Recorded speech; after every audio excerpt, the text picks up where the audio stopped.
Hey guys, how's it going? It's X666X Iron Maiden. Today we'll be checking out another video from Simple History. This is about the Schwerer Gustav, the rail supergun, also known as the Behemoth.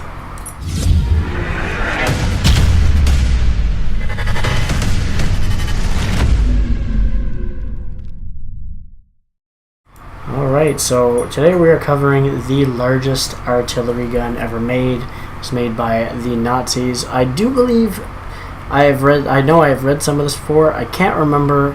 I think they actually made one. I think they only ever made one. We're going to cover it here in the video for sure. But we're going to check it out, and then we'll talk about it after, just to see if they cover what I already know about it, and I'll let you guys know after the parts that I did know. Here we go. Just a short video, 3.5 minutes.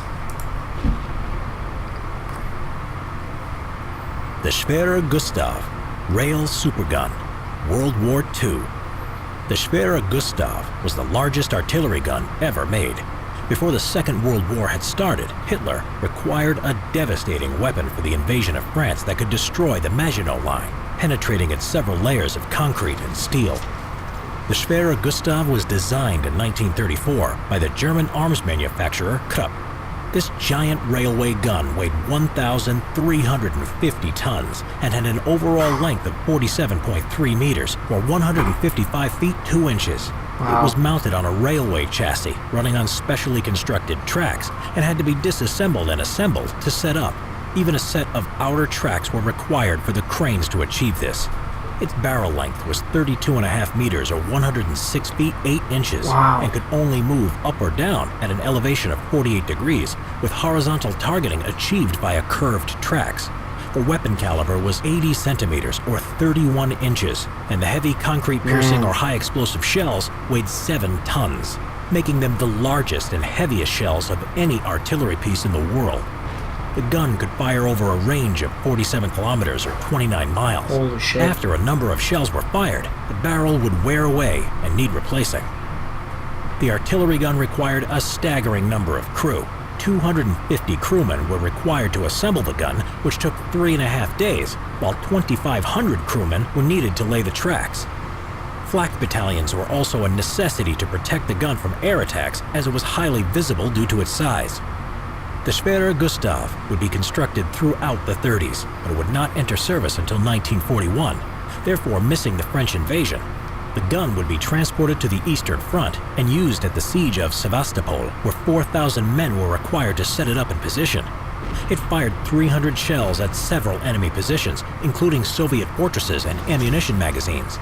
After this, the Schwerer Gustav was transported to Leningrad, but the attack was cancelled.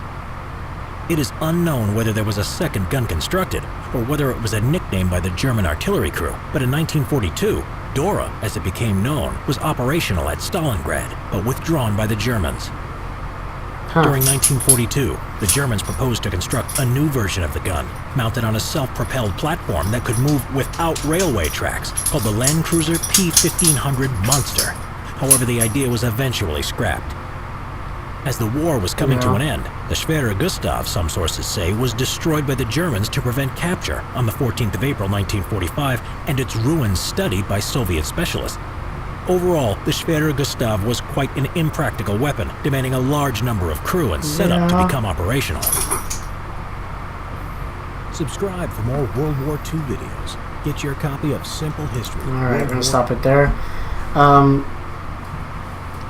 That's what mostly covered everything here. I knew that it took a huge amount of people to set up, and it was the biggest artillery gun.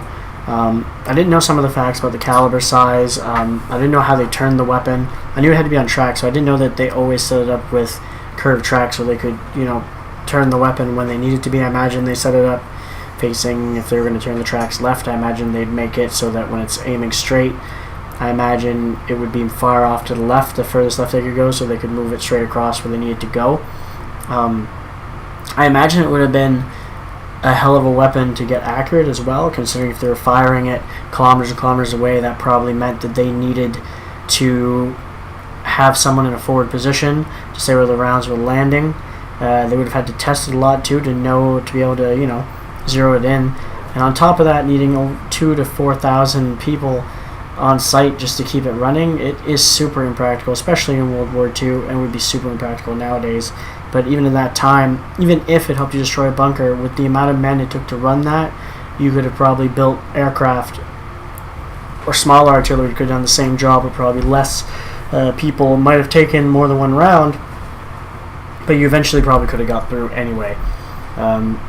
Maybe if they would have made it mobile without tracks, maybe then it might have been worth it, because you wouldn't have had to disassemble, you wouldn't have had to build tracks, so it would have taken less.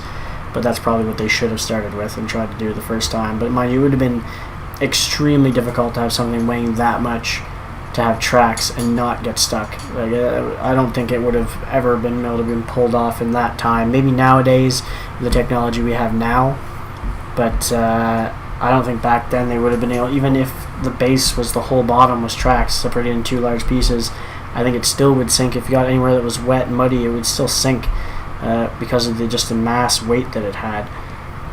And you'd still need that huge crew on board just to run it. Maybe even more, because at that point it needs a crew to be able to drive it and turn and all that as well.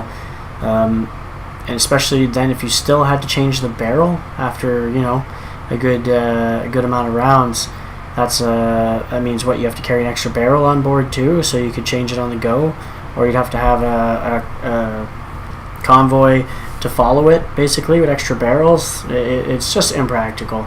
I understand sometimes bigger can be better, but in this case, it definitely was not. It definitely was not. Besides the fact that didn't really mention how effective it was either. They said that they did fire on Russian locations, but they didn't really say how effective it was. So I think from what I had read, it wasn't super that great. It wasn't super effective or really that great to even have in the first place. So, it wasn't really worth it. But it's still cool to read about and know that they actually made that weapon in that time too. In 1930s when they started and it came out in 1940s. I mean, it's a hell of a weapon. Anyway, hopefully you guys enjoyed checking this one out with me. Whew, excuse me. If you did, make sure you hit the like button. Don't forget to subscribe to see more from me. I'm also on Patreon if you'd like to support the channel. And as always, you guys have a good one. I'll catch you later.